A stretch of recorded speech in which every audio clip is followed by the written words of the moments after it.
오늘 첫 번째 성탄 축하자들 하는 제목으로 말씀을 나누겠는데, 우리 성도님들, 오늘 내용이 또 목자들에 관한 내용이지만 또 내용이 처음 듣는 내용일 거예요. 한 30년, 40년 말씀을 들어도 또 처음 듣는 내용이니까 잘 귀를 기울여서 말씀을 따라서 집중하여서 잘 따라오면서 또 은혜 받는 시간이 되기를 바랍니다. 해마다 순위가 조금씩 바뀌기는 하지만 현재 가장 많은 재산을 가지고 있는 부자는 미국 빌 게이츠로 알려져 있습니다. 모두가 잘 아시는 대로 빌 게이츠는 젊은 시절 많은 돈을 벌고 지금은 아내와 함께 빌 앤드 메란다 재단을 설립해서 세계 곳곳에 어려운 사람들과 국가를 돕는 일에 재산을 나누는 일을 하고 있는데, 그 자선 사업의 영역은 상상을 초월할 정도로 광범위합니다. 돈이 많으니까 마음대로 기분대로 돈을 지출을 할 것으로 생각하지만 철저하게 고민을 하고 조사를 해서 도와줍니다. 돈이 있다고 아무 지역이나 병원, 학교, 공장을 세우지도 않습니다. 돈이 없다고 무조건 장학금을 지원하지도 않습니다. 빌 게이츠 재단 장학상에 선발이 되면 대학 4학년 졸업할 때까지 학비 전액은 물론이고 기숙사비, 생활비 등 대학 생활에 필요한 모든 비용을 제공을 받는데, 이 비용이 대략 한 15억 원 정도가 된다고 합니다. 받을 수 있는 최고의 장학금인 거예요. 2013년에는 1000명을 선발하는데 5만 4천 명이 지원을 했습니다. 이때 우리나라에 박준기라는 17세의 고등학생이 선정이 되었는데, 그냥 선정된 것이 아니라 미국 고등학생들이 치르는 시험에서 그 성적이 상위 1% 안에 들었습니다. 성적만 보는 것이 아니라 학생이 자라난 환경, 또 봉사정신, 지도력 등 다방면에서 살펴서 철저하게 조사를 해서 선정을 했습니다.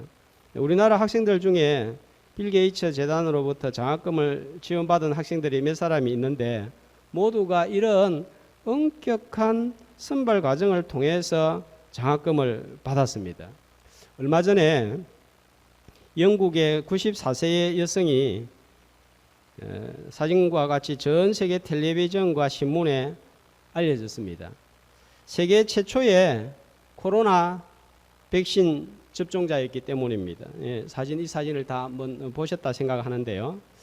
이 백신 접종 세계 최초라는 이유 때문에 유명세를 타고 그 의미를 부여했습니다. 그런데 인류 역사를 바꾸는 일에 참여할 사람을 선정할 때는 어떻게 될까요?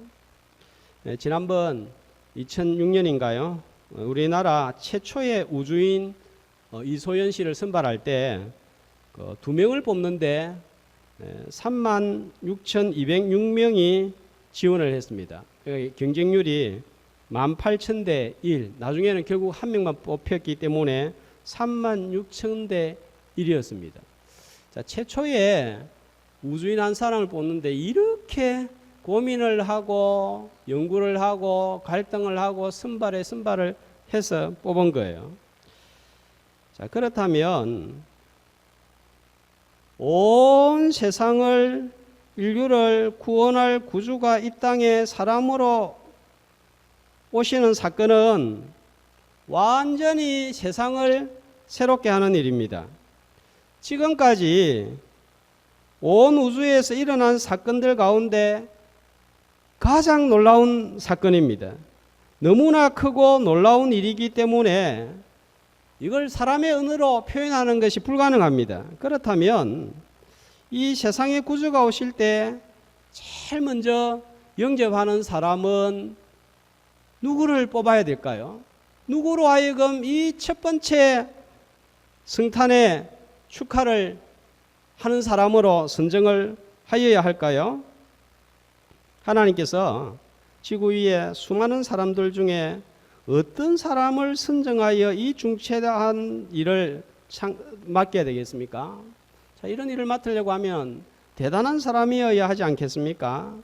자, 그러나 놀랍게도 첫 번째 성탄을 축하하는 영광은 세상에서 가장 큰 부자도 아니었고 권력을 가진 왕도 아니었고 천재도 아니었고 외모가 출중한 사람도 아닌 자, 누구였습니까? 자, 오늘 본문에 읽었던 들판에서 밤에 양을 치던 목자들이었습니다. 자, 이게 완전 반전이에요. 우리 사람들의 상식을 또 일반적인 선택을 완전히 뛰어넘는 하나님의 선택입니다. 2000년 전 유대 사회에서 목자는 천한 신분이었습니다. 자, 오늘 말씀을 한번 보겠습니다. 자, 2장 8절 말씀을 한번 보겠습니다. 같이 한번 읽습니다. 그 지역의 목자들이 밤에 밖에서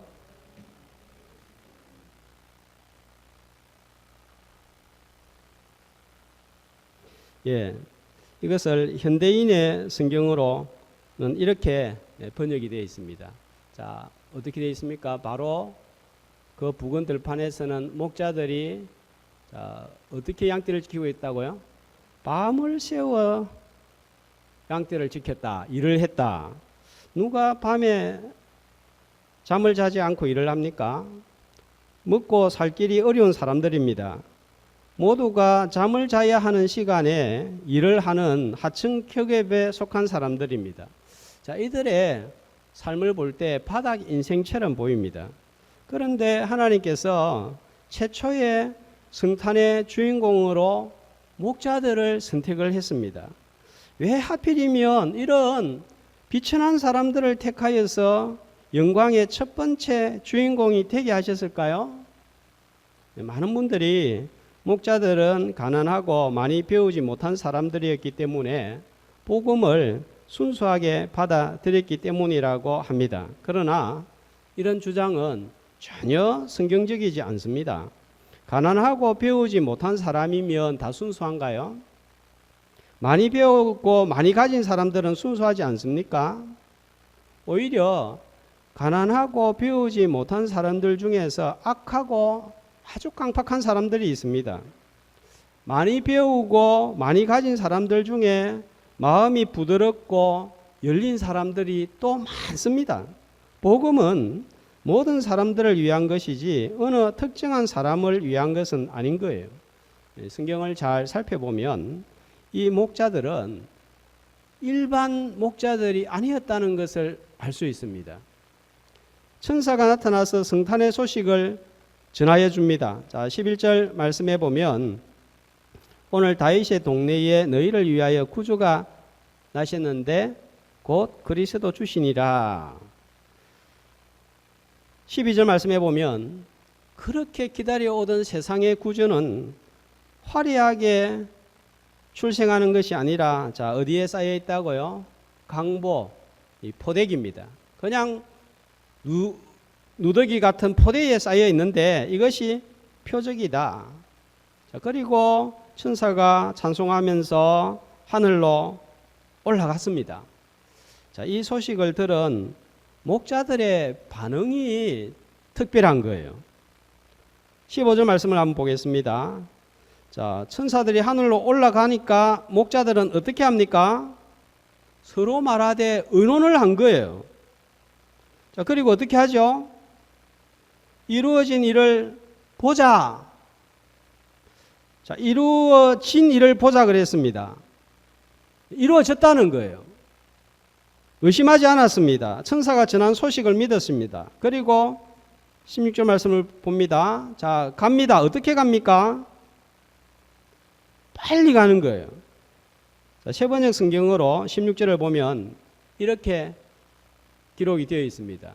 자, 그리고 그들은 어떻게 되어 있습니까? 급히 달려가서 마리아와 요셉과 구유 위에 누워있는 아기를 찾았습니다.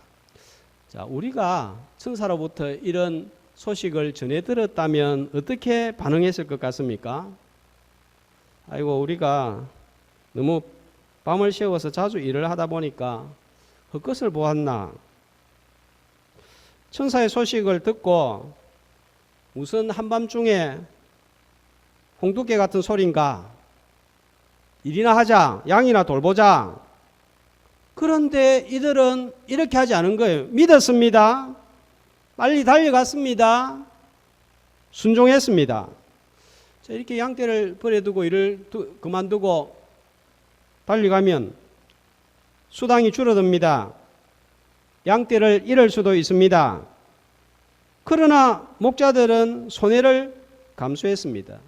이들은 주님이 불렀을 때 배를 버려두고 물고기를 버려두고 주님을 따랐던 제자들처럼 달려갔습니다. 자, 이들의 모습 속에서 이 목자들은 단지 밥만 먹고 살기 위해서 일하는 자가 아니라 천한 신분의 사람이었지만 아주 경건한 사람들이었다 하는 것을 알 수가 있습니다. 도대체 이 목자들은 어떤 사람들이었기에 이런 즉각적인 믿음과 순종으로 반응을 할 수가 있었을까요? 자, 오늘 말씀을 통해서 어떤 사람들이었는지 목자들을 살펴보고 하나님께서 이들을 택하신 이유를 나누면서 성탄절을 맞아서 믿음의 새로운 모델로, 또 우리의 믿음의 새로운 모델로 목자들을 삼을 수 있는 기회가 되기를 주님의 이름으로 축복합니다. 자, 예루살렘과 베들레헴까지는 약 10km입니다. 자, 지도를 한번 보시면요, 저 위에가 예루살렘입니다. 그 다음에 밑에가 베들레헴인데 요까지가 제가 보니까 10km예요. 실제로 10km입니다. 9.6km. 그런데 중간에 녹색으로 동그라미 쳐져 있는 부분이 보입니까? 자, 이 부분입니다. 예루살렘과 베들레헴의 중간 지점인데 라못 라헬이라는 곳입니다.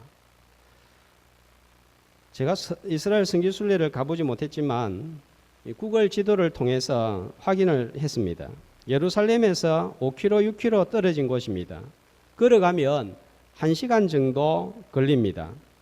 자, 이 라못 라헬을 또 구글로 제가 지도를 한번 확대를 해보았더니 지금도 자 보여주세요. 들판이 있고, 자, 지도를 보여주세요. 목축을 아직도 이 들판에서 하는 사람들이 있다고 합니다. 제가 그 다음 사진입니다.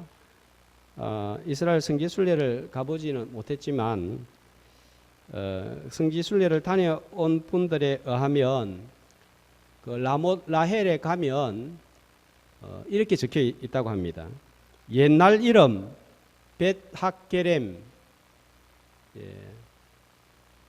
자, 오늘 사진을 잘 못 봤지만 실제로 제가 확대된 사진을 보니까 들판이 있고 또 숲들이 있는 것을 보았습니다. 자, 그런데 옛날 이름이 벳학게렘입니다. 자, 이거 어디에서 보았습니까? 벳학게렘. 자, 이곳이 어떤 곳인가 하면 느헤미야 3장 13절에 이렇게 기록이 되어 있습니다. 자, 한 목소리로 분문은 벳학게렘 지방을 다스리는 레갑의 아들 말기야가 중수하여 문을 세우며 문짝을 달고 자물쇠와 빗장을 갖추었고, 바벨론 포로에서 돌아온 이스라엘 백성들이 느헤미야의 지도 아래에서 무너진 성벽을 건축하는데 이 벳학게렘 지역을 다스리는 사람들이 누구라고요? 누구라고 나와 있습니까? 예. 자, 말기야입니다. 그런데 말기야가 어떤 사람입니까? 레갑의 아들이라 그랬습니다. 자, 아들이란 말은 후손을 말합니다. 레갑의 후손입니다. 자, 그러니까 이 지역에 살았던 사람들은 레갑의 후손들이라는 것을 알 수가 있습니다. 자, 그렇다면 레갑 족속들은 어떤 사람일까요? 예레미야 35장에 보면, 자, 조금 이따 보여주세요. 남유다의 18번째 왕인 여호야김이 통치하던 시대에 이스라엘 백성들이 타락을 하자 하나님은 선지자 예레미야에게 격려하기 위해서 이렇게 타락한 시대 속에서 참 믿음을 가지고 있는 사람들이 있다는 것을 보여주기 위해서 한 족속에게로 인도하는데 바로 그들이 레갑 족속이었습니다. 선지자가 찾아가서 포도주를 내어주면서 마시라고 하니까 이 레갑의 후손들이 우리는 마시지 않겠다고 합니다. 그러면서 예레미야 35장 6절 7절에서 왜 마시지 않는가 하면 이유를 이렇게 설명을 합니다.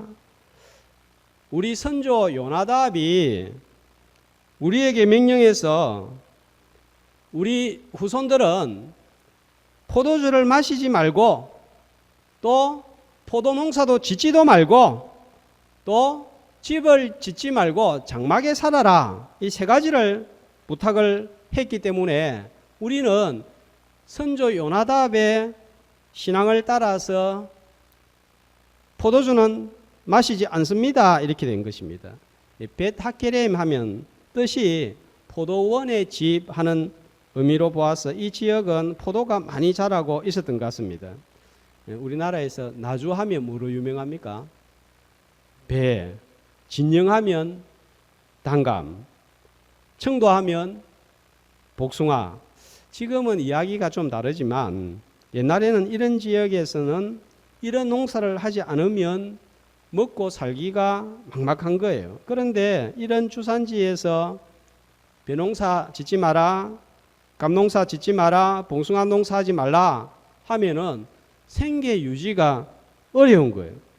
그런데 선조 요나답은 후손들한테 너희들은 절대로 포도주 마시지 말고 농사도 짓지 말라. 더군다나 집을 짓지 말고 장막에 살아라 하였습니다. 이유가 무엇일까요?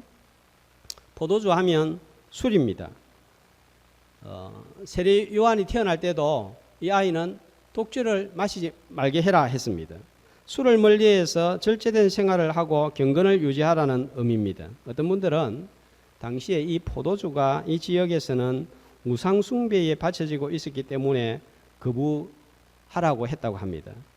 이렇든 저렇든 신앙을 위하여서 포도주를 마시지 말라는 거예요. 집을 짓지 말고 장막에 살라고 한 것은 우리 성도의 삶은 나그네의 삶이고 순례자의 삶이기 때문에 세상 것에 너무 연연하지 말고 영원한 본향을 사모하라는 것입니다. 이런 명령을 후손들이 따른다는 것은 당시 상황을 고려할 때 엄청난 도전이었고 결단을 요구하는 일이었습니다. 생계냐 신앙이냐 이걸 선택해야 되는 거예요. 그런데 레갑 족속은 조상 요나답의 명령을 따르기로 결단을 했습니다. 그러니까 그 포도 재배지 농사를 지어야 먹고 살 수 있는데 포도 농사를 못하니까 하지 말라고 하니까 할 일이 없습니다. 그래서 할 수 없이 택한 직업이 천한 목축을 하는 일이었습니다. 열왕기하 10장 15절에 보면 이 선조 요나답은 아왕 시대의 사람이에요. 자, 이 예레미야의 레갑의 후손들은 선조 요나답의 시대로부터 약 200년, 250년 후에 후손들인데 그 선조 요나답의 말을 지켜오고 있었습니다. 예레미야 35장 11절에 보면 이렇게 살고 있는데 전쟁이 일어나자 자 어떻게 됩니까? 바벨론의 느부갓네살 왕이 이 땅에 올라왔을 때 우리가 말하기를 갈대아인의 군대와 수리아인의 군대를 피하여서 예루살렘으로 가자 하고 우리가 예루살렘에 살아오너라. 라못라헬 부근에서 살고 있다가 그 근처에 살고 있다가 전쟁이 일어나니까 위기를 느끼고 예루살렘으로 가자 이렇게 해서 예루살렘에 살게 되었던 것 같습니다. 바벨론이 쳐들어왔을 때 이스라엘의 왕족 귀족, 기술자, 고급 인력 다 잡아간 거예요. 그러나 옥축하는 사람들은 별 볼 일 없는 사람들이어서 살려두었습니다. 그래서 계속 옥축을 하면서 살 수가 있었고, 아까 예레미야 35장 6절 7절 말씀에 의하면 포도농사 짓지 않고 포도주 마시지 않고 장막에 살면 너희 생명이 길리라 했는데 그 말씀대로 이들은 살아남았습니다. 레갑의 자손들은 이스라엘이 세상을 사랑하며 하나님의 언약을 파괴하는 길로 다수가 걸어갈 때 신앙을 지키기 위해서 세상의 좋은 것들과 안락한 삶을 끊고 수백 년 동안 신앙을 지키면서 살았습니다. 전쟁이 끝나고 계속해서 라못, 라헬, 벳하게렘에서 후손들이 살아왔는데 바로 그들의 후손이 목자들이었음을 알 수가 있습니다. 자, 이쯤 되니까 왜 하나님께서 목자들을 선택해서 첫 번째 성탄의 주인공들이 되게 했는지 좀 감이 옵니다. 우연히 그냥 어렵게 사니까 저 목자들 하나님의 첫 번째 성탄의 주인공들이 되게 해야 되겠다. 이게 아니었단 말이에요. 신앙을 지키기 위해서 길게는 800년 이상, 짧게는 600년 이상 세상과 단절하고 불편하고 비천한 신분을 유지하면서도 그것을 기꺼이 감수했습니다. 주님의 오심을 기다리고 고대했던 시몬 안나와 같은 그 이상의 믿음이 저들에게 있었던 것입니다. 그래서 온 세상을 구원하러 오시는 구주를 제일 먼저 영접하는 영광을 저들에게 하나님께서 주신 거예요. 이렇게 말씀을 드리면 목사님 어떻게 600년 800년을 한 지역에 살면서 신앙을 유지하는 것이 가능합니까? 너무 비약이 심한 거 아니에요? 생각할 수가 있습니다. 저도 처음에는 말씀을 준비하다가 이게 과연 가능한가 고민이 많이 되었어요. 그런데 제가 안동에 살다가 오신 목사님으로부터 안동 사람들에 관한 이야기를 듣고는 가능하겠다 하는 생각이 들었습니다. 자, 안동 화해마을 한번 가보시는지 모르겠는데 저는 꼭 한번 가보려고 하는데 아직도 가보지 못했습니다. 자, 안동하면 우리는 안동 김씨를 생각하지만은 풍산유씨가 훨씬 더 오랫동안 틀을 잡고 살아온 지역입니다. 유명한 사람이 저 안동 출신 유명한 사람이 임진왜란 때 영의정을 지내고 이수신 장군을 발탁해서 국난의 위기에서 나를 구한 유승용입니다. 징비록을 적어서 전쟁을 대비하도록 만든 출중한 재상이었습니다. 안동 하회마을이 유명한 것은 이들의 후손들이 지금도 저기에 살고 있는 거예요. 현재 100여 가구가 살고 있는데 70%, 80%가 풍산유씨라고 합니다. 자, 너무 안동 하회마을이 유명하니까 원래는 풍산유씨였는데 하회유씨라고 그렇게 부른다고 합니다.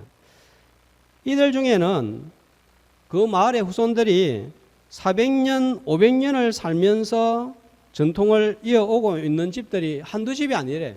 허다하다는 것입니다. 400년, 500년을 저 지역에서 살아오는 것이 저분들에게는 하나도 이상한 일이 아니고 자연스러운 일이라고 합니다. 영국 여왕이 우리나라를 방문했을 때 안동 하회마을을 찾은 중요한 이유 중에 하나이기도 합니다.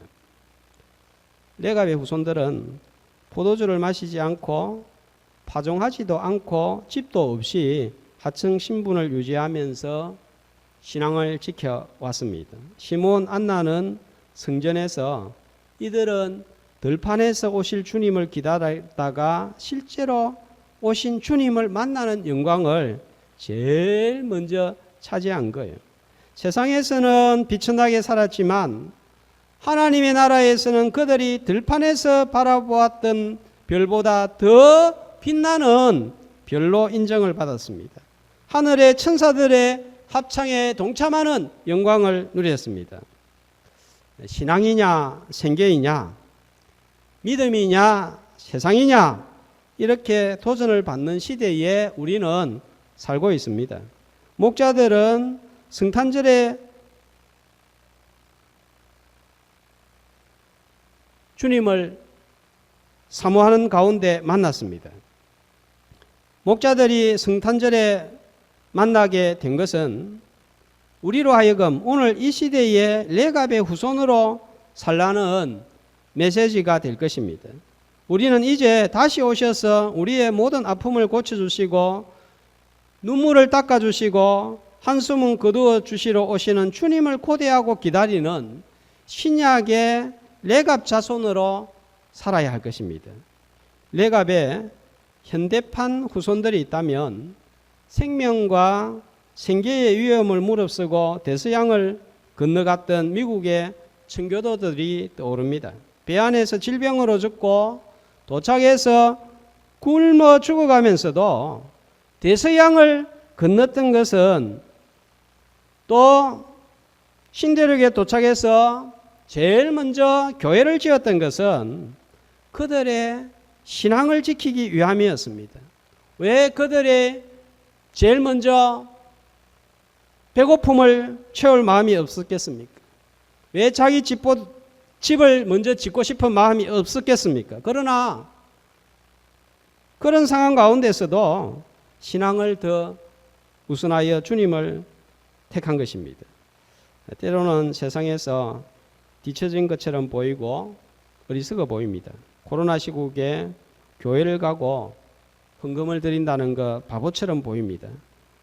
그럼에도 불구하고 믿음 때문에 세상에서 불이익을 당한다고 할지라도 기꺼이 감수하는 레갑의 후손들이 되기를 주저하지 말아야 하겠습니다. 아울러 수십 년, 수백 년이 지난 후에 우리의 후손들에게, 나의 후손들에게 이 신앙의 유산을 물려주는 요나답 같은 선조가 저와 여러분이 된다면 얼마나 영광스러운 일이겠습니까? 그래서 우리의 가문이 세상적으로 별로 내세울 것은 없다 할지라도 믿음으로 서간다면 하늘에서는 육신의 눈으로 보는 별보다 더 빛나는 집안으로 서게 될 것입니다.